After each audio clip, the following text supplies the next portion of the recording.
Hello दोस्तों। आज मैं अपने IBPS PO के इंटरव्यू के एक्सपीरियंस के बारे में आप लोगों को बताऊंगा। क्या क्या प्रोसेस हुए, कहाँ पर मेरा इंटरव्यू था, क्या क्वेश्चंस पूछे गए, और DV को रिलेटेड भी कुछ बताऊंगा। और साथ साथ जो कास्ट सर्टिफिकेट को लेकर कैंडिडेट्स का जो डाउट रहता है उसको भी क्लियर करने की कोशिश करेंगे। तो चलिए आगे बढ़ते हैं। मेरा IBPS PO का इंटरव्यू का वेन्यू था होटल रिपब्लिक, जो कि पटना में है। 28 फरवरी को मेरा इंटरव्यू था, 1 बजे दोपहर को। पैनल नंबर 2 था। 12:30 बजे ही मैं पहुंच गया था। 1 बजे हमें अंदर बुलाया गया और सबसे ऊपर वाले फ्लोर पे हमें एक हॉल में ले आकर बिठा दिया गया, जहाँ पर आइरिस और DV का प्रोसेस जारी था। मेरा टाइम आते आते लगभग 3:15 हो गया था। मैंने अपना आइरिस कराया, DV कराया। उसके बाद इंटरव्यू रूम के बाहर हमें बैठाया गया और जब मेरा नंबर आया तो मैं कमिंग पूछ के घुसा। उन्होंने मुझे अंदर बुलाया, बैठने के लिए कहा। तो मेरे सामने एक फीमेल और फोर मेल पैनल मेंबर्स मौजूद थे, जिन्हें जो सेंटर में बैठे थे मेल वाले ने, उन्होंने मुझसे मेरा हालचाल पूछा। मैंने अपना हालचाल बताया और उसके बाद उन्होंने पहला क्वेश्चन जो है मेरी स्टडीज़ को लेकर किया कि मैंने क्या पढ़ा है। तो मैंने BSc केमिस्ट्री किया था। तो उसी पर उन्होंने मुझसे केमिस्ट्री के कुछ क्वेश्चंस पूछे। और मैंने केमिस्ट्री जो किया था ग्रेजुएशन अपना 2017 में किया था। तो 2017 से लेकर अभी तक का जो गैप है उसके बारे में पूछा, तो मैंने उन्हें बताया। और साथ साथ क्योंकि मैं प्राइवेट ट्यूटरिंग भी करता हूँ तो वो बताया। तो उन्होंने मुझसे पूछा उस सब के बारे में कि कोचिंग सेंटर है या, तो मैंने बताया कि नहीं, मैं घर जाकर पढ़ाता हूँ। और उसके बाद उन्होंने मुझसे केमिस्ट्री का पहला क्वेश्चन जो है वो पूछा कैटलिस्ट से रिलेटेड। कैटलिस्ट के बारे में उन्होंने मुझसे पूछा, मैंने बताया और एग्जांपल्स पूछा तो मैंने वो भी बताया। फिर उन्होंने पूछा कि और थोड़ा डीप जानकारी वो चाहते थे, जो मुझे उतना जानकारी नहीं था। और उसके बाद उन्होंने मुझसे पूछा कि ऑक्सीजन कैसे बनाया जाता है। तो उसके बाद उस पर मैंने बताया हाइड्रोलाइसिस के बारे में, कि H2O का इलेक्ट्रोलाइसिस किया जाए। तो उन्होंने बोला कि नहीं, कुछ लैब मेथड बताइए। तो मुझे वो जानकारी नहीं था, तो मैंने बोला कि सर मुझे उतना नहीं जानकारी है उसके बारे में। तो फिर नेक्स्ट दूसरे पैनल मेंबर्स ने, उन्होंने मुझसे स्पोर्ट्स के बारे में पूछा। तो मैंने बताया कि मैं अपने लीजर टाइम में चेस खेलता हूँ। तो उन्होंने मुझसे चेस के इंडियन प्लेयर्स के नाम पूछे, जिसमें मैंने 3 नाम बताए: विश्वनाथन आनंद, मित्रबा गुहा, आर प्रज्ञानंद। और उन्होंने मुझसे विशी विशी यानी विश्वनाथन आनंद के बारे में पूछा। विशी जो है वो विश्वनाथन आनंद का निकनेम है। तो उन्होंने पूछा कि ये विश्वनाथन आनंद कितनी बार वर्ल्ड चैम्पियनशिप जीत चुके हैं। मैंने जवाब दिया।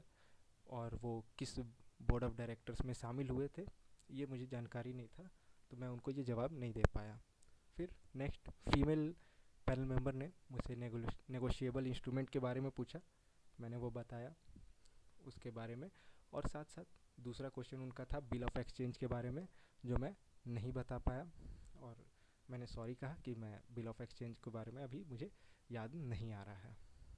फिर तीसरे मेल मेंबर ने जो है मुझसे पूछा gallantry award, highest gallantry award कौन है। मैंने बताया।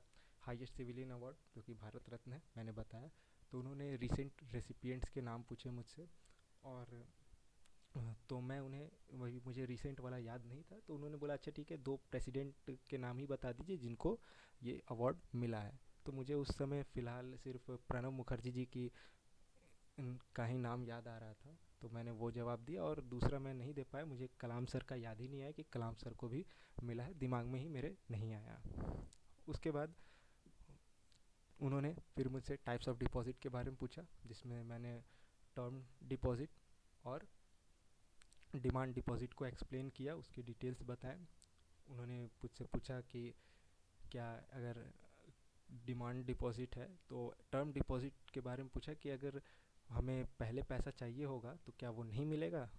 तो मैंने उन्हें बताया कि नहीं, फिक्स डिपॉजिट में जनरली जो है 7 दिन से 10 साल का पीरियड रहता है।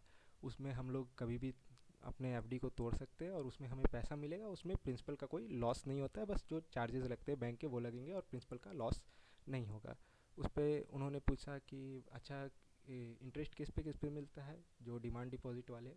तो मैंने बोला कि सिर्फ सेविंग्स अकाउंट में ही इंटरेस्ट मिलता है, करेंट अकाउंट में इंटरेस्ट नहीं मिलता है। तो उन्होंने मुझसे काउंटर क्वेश्चन कर लिया कि सेविंग अकाउंट में बताइए कितना इंटरेस्ट मिलता है।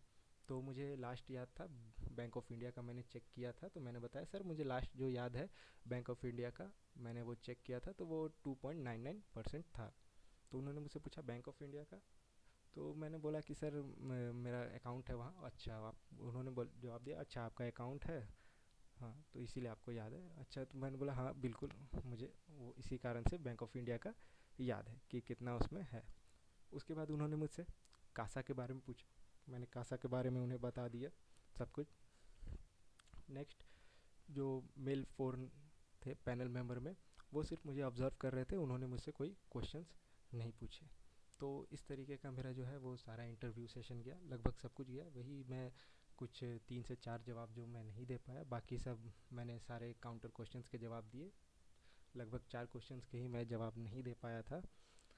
और जो है मेरा जो लोगों को जानना रहता है कि इंटरव्यू का मीडियम क्या था, तो मेरा इंटरव्यू का मीडियम जो था वो हिंदी ही था, क्योंकि जो सर बैठे हुए थे उन्होंने मुझसे हिंदी में ही सारे सवाल पूछे, जितने भी पैनल मेंबर्स थे तो मैंने हिंदी में ही जवाब दिया।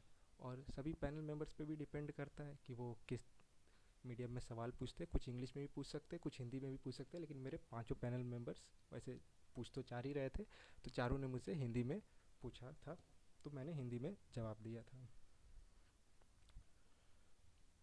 अब कास्ट सर्टिफिकेट की बात करते हैं।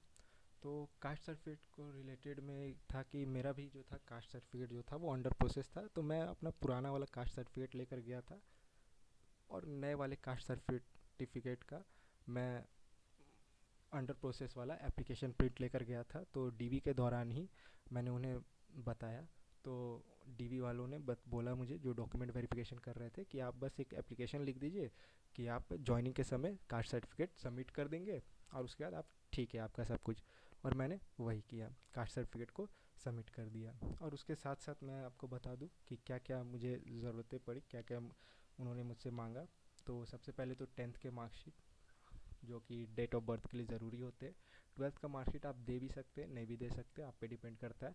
लेकिन ग्रेजुएशन का मार्कशीट और प्रोविजनल सर्टिफिकेट ले जाइए। डिग्री ले जाइएगा तो और बढ़िया रहेगा। मेरे पास उस समय डिग्री मौजूद नहीं थी, तो इसलिए मैंने प्रोविजनल और सारे जो सेमेस्टर थे 3 पार्ट के, वो मैंने मार्कशीट जो है वो सबमिट किया। उसके बाद उन्होंने मुझसे आधार कार्ड का ज़ेरॉक्स मांगा, आधार कार्ड का मैंने ज़ेरॉक्स दिया, ये सभी दिया। और एप्लीकेशन प्रिंट दिया, इंटरव्यू कॉल लेटर, ये सभी चीज़ें मांगी। और जो कास्ट सर्टिफिकेट के रिलेटेड है वो कास्ट सर्टिफिकेट का भी दिया मैंने, कि अंडर प्रोसेस वाला एप्लीकेशन प्रिंट। और मैंने जो कंप्यूटर में डीसीए किया था वो वाला सर्टिफिकेट भी मैंने उनको दिया। और इन सभी का आपको ओरिजिनल भी कैरी करना है, ओरिजिनल कैरी कीजिएगा, क्योंकि वो ओरिजिनल से मैच करते हैं। तो इस तरह का था मेरा इंटरव्यू और जो भी डीवी का प्रोसेस जो हुआ। तो आप कुछ जानना चाहते हैं तो आप नीचे कमेंट कर सकते हैं। और अभी जिनका आगे इंटरव्यू है उन सभी को बेस्ट ऑफ लक, अच्छे से इंटरव्यू दीजिएगा। कुछ स्पेसिफिक थिंग्स के बारे में अगर जानना हो तो आप नीचे कमेंट कर सकते हैं।